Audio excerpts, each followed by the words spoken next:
मीरा जी कभी सामने रखी थाली को देख रही थी तो कभी अपनी बहू सपना को। लेकिन मुंह से एक शब्द भी नहीं निकल रहा था, जिसे देखकर संजीव जी मुस्कुरा रहे थे। क्या हुआ मीरा जी, आजकल आप बड़ा ही चिंतित नजर आती है, कोई परेशानी है क्या?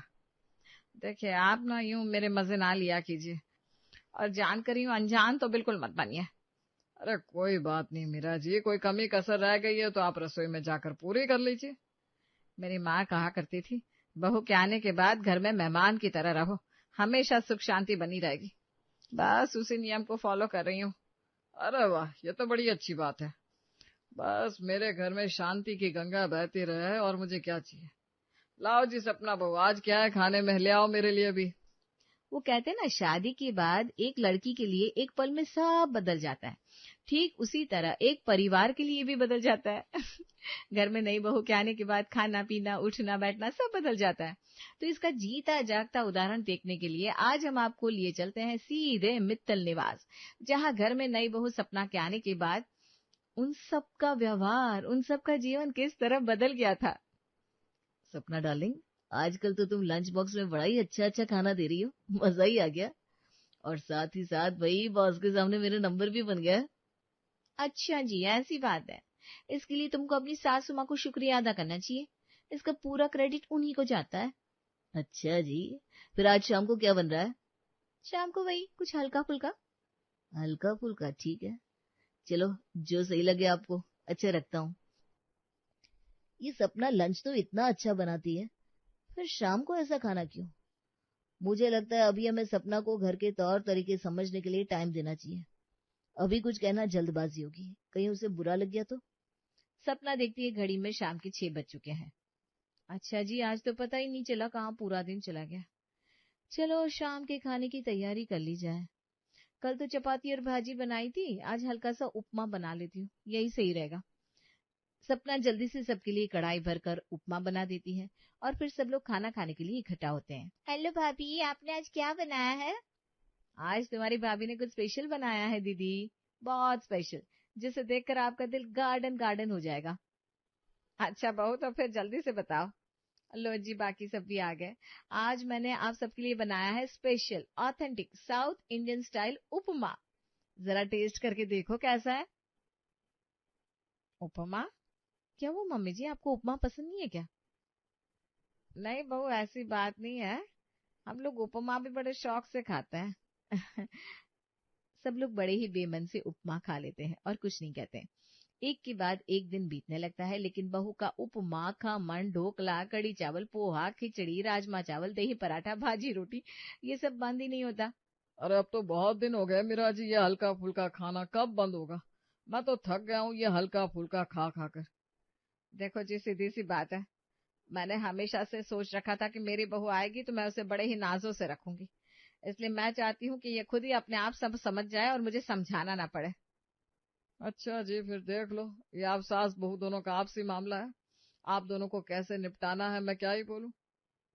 हमें तो बस शाम को बढ़िया सा खाना मिल जाए, उससे ज्यादा कुछ नहीं चाहिए। अगले दिन, सपना बेटा, मैं जरा मार्केट जा रही हूँ, अभी थोड़ी देर में आती हूँ। आज अचानक मम्मी जी? ऐसे ही जरा सा काम था, बस अभी गई अभी आई। आप कहो तो मैं भी चल पड़ूंगी मम्मी जी। अरे नाना पुत्र, तो परेशान ना हो, मैं अभी आई बस। फिर क्या, 3-4 थैले लेकर मीरा जी निकल पड़ती हैं बाजार के लिए।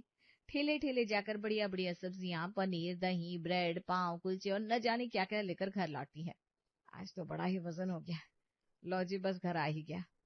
अरे मम्मी जी, आप इतना सारा सामान अकेले लेकर आई हैं, रुकिए रुकिए, मैं भी आकर उठाती हूँ। अरे नहीं नहीं सपना बहू, तू तो बस पानी लाकर पिला दे, मुझे बड़े ही जोर की प्यास लगी है। देखो नवंबर आ गया, लेकिन गर्मी है कि कम होने का नाम नहीं ले रही। जी मम्मी जी, अभी लाई बस। सपना भागकर अपनी सास के लिए पानी लाती है। लीजिए मम्मी जी, और मैंने आपके लिए चाय भी बनने रख दी है। आप चाय भी पीजिएगा, जिससे आपको तरोताजा फील होगा। बड़ा ही थक गई होंगी ना आप? अरे नहीं, थकान कैसी बहू, ये तो तू अपनी आई है, वरना मैं ही अकेले जाती थी हमेशा से, जिससे सब लोग शाम को कुछ बढ़िया फ्रेश खा सके। अच्छा मम्मी जी, ये तो बड़ी अच्छी बात है। तभी संजीव जी भी वहां आते हैं। अरे मीरा जी, आज तो लगता है आप पूरी सब्जी मंडी ले आई। अरे आप तो ऐसे कह रहे हैं जैसे पहली बार लाई हूँ। आप तो मेरा नेचर जानते ही हैं, मुझे सुबह से ज्यादा शाम की मंडी पसंद है। देखो कैसी सुंदर सुंदर सब्जियां लग रही है, गोभी, कद्दू, भिंडी, बैंगन, और तो और आज कटहल कितना सुंदर मिला है। संजीव जी मीरा जी की तरफ देखकर आंख मारते हैं। अरे वास्तव में इन्हें देखकर तो ऐसा लग रहा है जैसे ये कह रही हो मुझे बना लो, मुझे बना लो। है ना?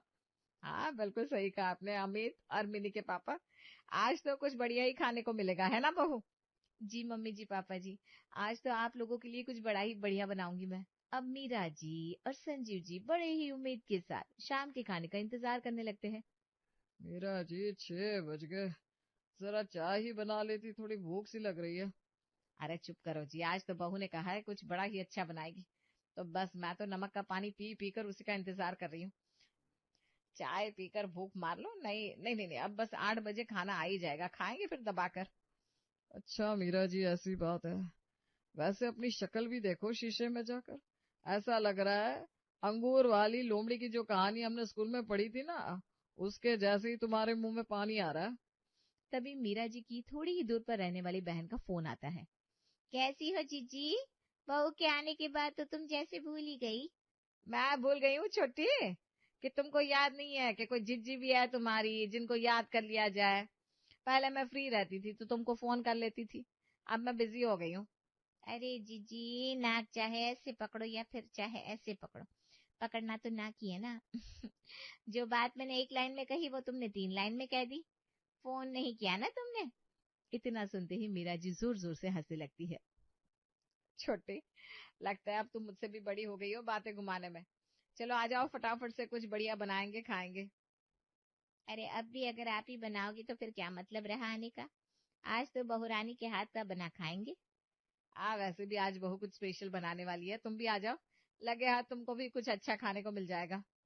पास बैठे संजीव जी दोनों बहनों के बीच हो रही बातचीत को सुनकर मुस्कुरा रहे थे। मीरा जी सविता को भी इनविटेशन दे देती है। 7:30 बजे वो भी घर पहुंच जाती है। तभी अमित और मिनी भी घर आ जाते हैं। अरे मिनी आज इतनी देर कैसे हो गई? अरे पापा, आज मेट्रो में इतनी ज्यादा भीड़ थी, मैंने 3 मेट्रो छोड़ दी, उसके बाद भी लास्ट मेट्रो में मुझे भीड़ में खड़े होकर आना पड़ा। सच में दिल्ली की भीड़ तो बढ़ती जा रही है, आज से 5 साल बाद पता नहीं क्या होगा हाल। अरे जीजी, आज से 10 साल पहले भी लोग यही कहते थे, आज भी यही कह रहे हैं। कुछ भी ना होने वाला हमारे दिल्ली का, हमारा दिल्ली हमेशा ऐसे ही खुशहाल बना रहेगा। तभी सपना सविता जी के लिए पानी लेकर आती है। मौसी जी आप पानी लीजिए, मैं आपके लिए चाय बनने रख दूं। अरे नहीं नहीं बहू, चाय पीकर क्या करेगी, बस खाने का टाइम हो गया है। अमित को भी हाथ मुंह धोकर आ जाने दो, आज तो वैसे भी तूने कुछ स्पेशल बनाया है ना। हाँ मम्मी जी, आज बड़ा ही स्पेशल बनाया है, आप सबको बड़ा ही पसंद आएगा। अब तो सर्दियां भी शुरू हो गई है, तो सर्दियों की इस रेसिपी की बात ही कुछ और होती है। पूरे साल ना इतनी अच्छी हरी सब्जियां आती ही नहीं है, इतनी वैरायटी नहीं बन पाती। मेरे मायके में तो ये पूरी सर्दियों भर बनती है और सब बड़े ही चाव से एंजॉय करते हैं। मौसी जी, मेरे मायके में तो ये रेसिपी सबको इतनी ज्यादा पसंद है कि एक दिन भी इसके बिना नहीं रह सकते। इनफैक्ट मेरी मम्मी की बनाई हुई ये रेसिपी हमारे पूरे रिश्तेदारों में फेमस है। अरे रिश्तेदार तो छोड़ो, पूरे मोहल्ले वाले हमारे घर की राह देखते हैं। बहू की बातें सुन सुनकर मीरा और सविता जी के मुंह में पानी आने लगता है। जी जी, बहू तो तुमको बड़ी ही होशियार मिली है, मानना पड़ेगा, बहुत ही लकी हो तुम। ये सुनकर सपना बड़े ही जोर से इतराने लगती है। तो देर किस बात की बहू, बस ले आओ। हाँ भाई, हम इतना डिस्कशन क्यों कर रहे हैं फिर? हाँ सपना, वैसे भी 8 बज गए, बड़े ही जोर की भूख लगाई है, खाना लगा दो ना। हाँ भाई हाँ, मैंने भी गर्म होने के लिए रख दिया है, बस गर्म हो जाने दो, ये डिश सिर्फ गरम गरम ही अच्छी लगती है। अच्छा लगता है आज हमारी बहू अपने हाथों का जादू दिखाने वाली है। थोड़ी देर में सपना एक बड़ा सा पतीला लाकर डाइनिंग पर रखती है। टन टन, लीजिए आप सबके लिए हाजिर है सपना स्पेशल विंटर रेसिपी। अरे बहू, तुम इतनी देर से रेसिपी रेसिपी क्यों बोल रही हो? आखिर ऐसा क्या बनाया है तुमने? अब तो आपके सामने रखा है, आप खुद ही खोलकर देख लो ना मम्मी जी। अरे इसके साथ आगे पीछे और भी कुछ होगा ना खाने लगाने को। ना मम्मी जी, सपना स्पेशल ये रेसिपी अकेले ही सब पर भारी है। मीरा जी जैसे ही पतीला खोलती है तो देखती है उसमें मिक्स वेजिटेबल सूप है। उनका तो मन करता है कि वो अपना माथा पीट ले, लेकिन बहू का लिहाज और बगल में बैठी हुई बहन को देखते हुए तारीफ करने के सिवा उनके पास कोई और चारा भी ना था। अरे वाह वाह वाह, ये तूने बड़ा ही अच्छा सूप बनाया है। मेरा भी ना बड़े दिन से पीने का मन कर रहा था। मैं अमित के पापा से कह भी रही थी कि मुझे वो शास्त्री मार्केट वाला सूप पिलवा लाओ, लेकिन ये है कि सुनते ही नहीं है। तूने तो आज मेरे दिल की बात सुन ली। इसे कहते हैं सास बहू का दिल से रिश्ता। भैया आपने मुझसे कब कहा सूप के लिए चलने को? अरे आपकी ना याददाश्त कमजोर हो गई है, हर बात भूल जाते हैं। लीजिए पीजिए, सूप पीजिए। मीरा जी संजीव जी को आंख दिखाते हुए चुप रहने को कहती है। आखिर मैं आपसे इतना प्यार जो करती हूँ मम्मी जी। बगल में बैठी सविता जी अपनी जीजी को कोहनी मारते हुए कहती है। क्यों जीजी, तुमने यही सूप पिलवाने के लिए मुझे 5 किलोमीटर दूर से बुलवाया? 500 रुपया ऑटो में खर्च करके सूप पीने आई मैं। चुप हो जाओ ना सविता, शांति से सूप पी लो। मेरी बहू ने बनाया है, मैं कोई चू चपड़ नहीं चाहती। सूप तो टेस्टी है, लेकिन इसके साथ कुछ और होता तो मजा आ जाता। हाँ हाँ मैंने बनाया है ना, अभी लाती हूँ। ये सुनकर सब फिर बड़े ही खुश हो जाते हैं।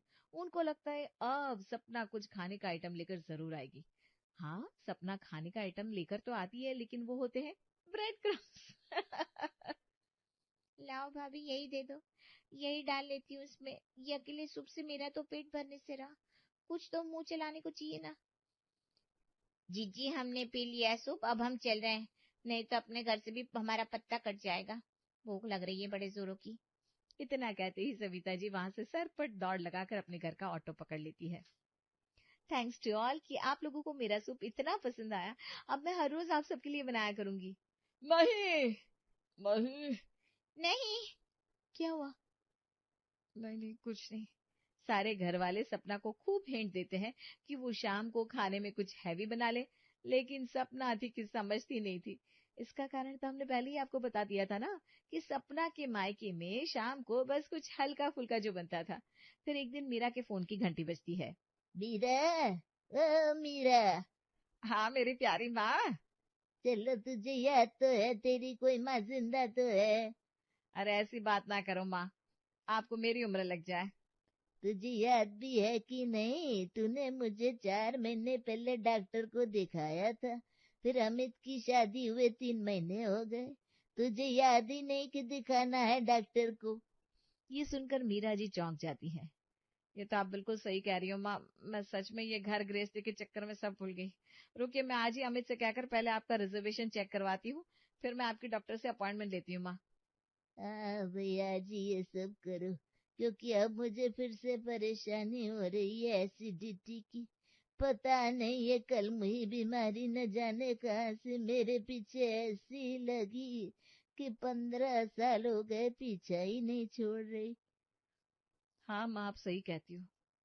इसी चक्कर में न ढंग से कुछ खा पाओ, न रात में सो पाओ, ऊपर से पूरा दिन डकार मारते रहो। शर्म आती है भाई किसी बाहर वाले के सामने। ठीक है मैम, आज ही बात करती हूँ माँ। इधर अपनी माँ का फोन रखने के बाद तुरंत ही मीरा जी अपने बेटे को फोन घुमाती है और उससे ट्रेन टिकट करवाकर अगले 2 दिन बाद ही अपनी माँ को बुलवा लेती है। आ गई माँ, आपको कोई तकलीफ तो नहीं हुई ना आने में? अरे मेरे इतने प्यारे पोते पोती है, उनके होते हुए मुझे कैसे तकलीफ हो सकती है। अब तो मेरी पोत बहू भी आ गई है। सपना आकर नानी माँ के पैर छूती है। अब तो मुझे पोते का मुंह दिखा दे बहू, बस फिर तो मेरी स्वर्ग की सीढ़ी पक्की है। हाँ नानी माँ। थोड़ी देर बाद अमित सपना को आवाज लगाता है। सपना, दोपहर का 1 बजने को आया, सबका खाना लगा दो फटाफट, नानी माँ जल्दी ही खाना खाती है। ओके पतिदेव जी, जैसा आप कहें, बस अभी लगा देती हूँ, सब रेडी है। हाँ, क्योंकि नानी को काफी सालों से एसिडिटी की प्रॉब्लम है, तो अभी खाने के बाद रात के खाने के बीच में अच्छा गैप हो जाता है, जिससे उन्हें परेशानी थोड़ी कम होती है। सपना नानी के साथ सबका खाना लगा देती है। सब अच्छे से खाना एंजॉय करते हैं। नानी आपको कैसा लगा खाना? अरे क्या ही 1 नंबर खाना है बहू, मजा आ गया खाकर। बस रात का खाना। मीरा जी गुस्से में संजीव जी को आंखें दिखाती है, जिससे वो शांत हो जाते हैं। अब शाम को मीरा जी और संजीव जी अपने कमरे में बैठे हुए थे। मीरा जी मुझे बड़ी ही चिंता खाए जा रही है। अब कौन सा नया कारनामा कर दिया आपने, जिसकी चिंता आपको खाए जा रही है? मुझे मेरे कारनामे की नहीं, तुम्हारी बहू के कारनामे की चिंता है। वो आज फिर वही हल्का सब्जी, पराठा, सूप, उपमा ऐसा कुछ ना बना दे। देखो जी, चिंता तो मुझे भी है, लेकिन मैंने उन दोनों के ऊपर छोड़ दिया है। दोनों आपस में निपट लेंगे। जब नानी कहेगी ना तो बहू खुद ही समझ जाएगी, और फिर सांप भी मर जाएगा और लाठी भी नहीं टूटेगी। फिर क्या, शाम को होना वही था जो होता है। बहू रानी को हल्का खाना बनाना था तो वो वही बनाती है। बहू क्या बनाया है? नानी माँ चपाती और साथ में तोरे की सब्जी और सलाद बनाया है। इसे आप मेरे मायके की शाम की सब्जी कह लीजिए। हर दूसरे तीसरे दिन हम यही बनाते हैं। साथ में मैंने आपके लिए हल्की सी दूध में सेवई भी बनाई है, जिससे आपको अभी खा लेंगे ना तो रात को दूध की छुट्टी हो जाएगी। कल्याणी जी पहले तो मुंह बनाती है, फिर बिना ना नुकुर के खा लेती है। ऐसे ही करते 4-5 दिन और निकल गए। अरे ये तुम्हारी माँ के आने का क्या ही फायदा रहा, ये बताओ। उन्होंने तो कुछ भी नहीं कहा। अब क्या ही कहूँ, ये बताओ, उन्हें घर से भगा दूं? कह दूं तुम जाओ, तुम्हारे आने का कोई फायदा नहीं? अब तो मैं अमित से ही कहूंगी, वही बहू को समझाए। मैं चाहती हूँ बिना कुछ कहे बात बन जाए। ठीक है भाई, जैसा आपको ठीक लगे। वैसे एक बात तो है, अब धीरे धीरे आदत भी हो चली है इन 3 महीनों में। मीरा जी संजीव की तरफ देखती हैं। सच में आपको भी ऐसे ही लगा क्या? मुझे भी अब कुछ कुछ लगने लगा है। अगले दिन सुबह, चलो नानी, डॉक्टर के यहाँ जाने के लिए देर हो रही है। चलो बेटा। दोनों डॉक्टर के यहाँ पूरे 5 घंटे लगाकर शाम को वापस आते हैं। क्या बताया डॉक्टर ने? नानी की रिपोर्ट्स कैसी आई? ये तो नानी से ही पूछो माँ। मेरी बहू कहाँ है, उसके हाथ चूम लूं। अरे उसके हल्के खाने के कारण सिर्फ 1 हफ्ते में मेरी रिपोर्ट सब ठीक आ गई, और एसिडिटी की परेशानी भी कम हो गई। तभी सपना तोरे की सब्जी बाहर से लेकर आ रही थी। नानी आ गई आप? बेटा, तेरी इस शाम की मायके की सब्जी ने तो कमाल कर दिया वाकई में। और मीरा, तू तो ऐसे कर रही है जैसे तुझे इससे कुछ फायदा ना हुआ हो। पहले तू और दामाद जी भी तो कितना परेशान रहते थे। मीरा और संजीव जी एक दूसरे की शक्ल देखने लगते हैं।